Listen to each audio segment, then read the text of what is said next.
Over thinking क्या है? कभी तुमने महसूस किया है कि तुम्हारा मन एक ही बात को बार बार दोहरा रहा है, जैसे कोई पुराना गाना जो दिमाग से निकल ही नहीं रहा। वही बात, वही सवाल, वही डर, कहीं मैंने कुछ गलत तो नहीं कहा? अगर वो बात बुरा मान गया तो काश मैं थोड़ा और समझ पाता। इन्हीं सवालों के चक्कर में हम घंटों, कभी कभी पूरी रात गुजार देते हैं। यही है ओवर थिंकिंग। सोच और अति चिंतन में फर्क कैसे समझे? सोचना इंसान की सबसे बड़ी शक्ति है। सोचने से हम रास्ते बनाते हैं, फैसले लेते हैं और जिंदगी को दिशा देते हैं। लेकिन जब वही सोच ज्यादा गहरी, बार बार दोहराई जाने वाली और अनियंत्रित हो जाती है तो वह शक्ति नहीं, बोझ बन जाती है। विचार अगर दिशा दे तो वह सोच है, पर अगर विचार ही दिशा खा जाए तो वह अति चिंतन है। ओवर थिंकिंग की समस्या यही है, हम सोचते नहीं, सोच में खो जाते हैं और फिर वह सोच हमें खा जाती है, थका देती है, हमारे आत्मविश्वास को धीरे धीरे तोड़ देती है। ओवर थिंकिंग शुरू कैसे होती है? ओवर थिंकिंग कभी अचानक नहीं होती, यह एक बहुत ही धीमी आग की तरह होती है। शुरुआत में लगता है हम बस किसी बात को ठीक से समझ रहे हैं, पर धीरे धीरे हम उस बात को इतना सोचने लगते हैं कि हमारे अंदर डर, असुरक्षा और बेचैनी पनपने लगती है। कभी किसी के एक शब्द पर मन अटक जाता है, कभी किसी के बर्ताव को समझने में पूरा दिन निकल जाता है, कभी किसी की गलती सोच सोच कर हम खुद को कोसते रहते हैं और फिर धीरे धीरे यह एक आदत बन जाती है।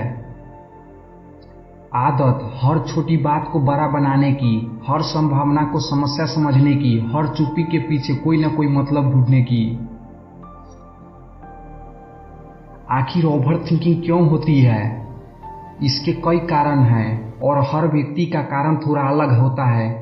डर, अगर सब गलत निकल गया तो यह सबसे सामान्य कारण है। डर हमें सोचने पर मजबूर करता है और हम हर संभव स्थिति की कल्पना करने लगते हैं, चाहे वो असली हो या नहीं। विश्वास की कमी, जब हमें खुद पर या दूसरों पर भरोसा नहीं होता तब हमारा मन बार बार सवाल पूछता है, क्या वो सच में मेरी परवाह करता है? क्या मैं पर्याप्त हूँ?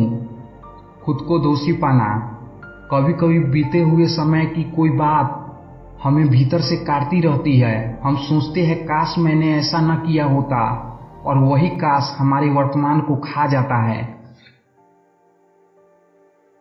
अपूर्णता, जब हम हर चीज को परफेक्ट करना चाहते हैं तब छोटी छोटी गलतियां भी हमारे मन को चैन नहीं लेने देती। मन का जाल एक कहानी से समझते हैं। अन्वी एक साधारण लड़की थी, हर चीज में दिल लगाती थी, हर किसी के लिए अच्छा सोचती थी। लेकिन उसकी एक समस्या थी, वह बहुत सोचती थी। किसी का मूड थोड़ा बदल गया तो वह घंटों सोचती रहती। किसी का जवाब थोड़ा देरी से आया तो मन में सवाल उठते, क्या मैंने कुछ गलत किया? क्या वो अब मुझसे बात नहीं करना चाहता? वो अपने हर रिश्ते को इतना सोचती कि खुद थक जाती थी। धीरे धीरे वो बोलने से पहले डरने लगी, फैसले लेने से पहले घबराने लगी। उसे लगता था कि सोचकर वो सब कुछ संभाल लेगी, लेकिन असल में उसकी सोच ने ही उसे बंधक बना लिया था। एक दिन उसकी दोस्त ने कहा, तू सोचते सोचते अपनी जिंदगी जीना भूल गई। अन्वी को यह बात उसके दिल को छू गई। उसने उस दिन से तय किया कि अब वो हर बात को महसूस करेगी, सोच नहीं। वो हर स्थिति को समझेगी पर उसमें उलझेगी नहीं। और धीरे धीरे उसने सीखा, हर सवाल का जवाब जरूरी नहीं होता। ओवर थिंकिंग का असर, ओवर थिंकिंग सिर्फ एक मानसिक समस्या नहीं है, ये धीरे धीरे शरीर और आत्मा पर भी असर डालती है। नींद खराब होती है, रात में दिमाग शांत नहीं रहता और नींद दूर भाग जाती है। एकाग्रता कम होती है, किसी काम में मन नहीं लगता, हर वक्त विचारों की भीड़ रहती है।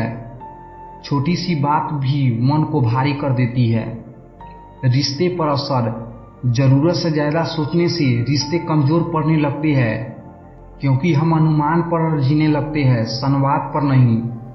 सोचना बुरा नहीं है, सोचना तो हमारी बुद्धि का सबसे सुंदर गुण है, पर जब सोच जीवन से बड़ी हो जाए, जब हम हर बात को डिस्ट्रैक्ट करने लगे, जब हम अपने विचारों में कैद होने लगे, तब वह सोच समझ नहीं रह जाती, वह सजा बन जाती है।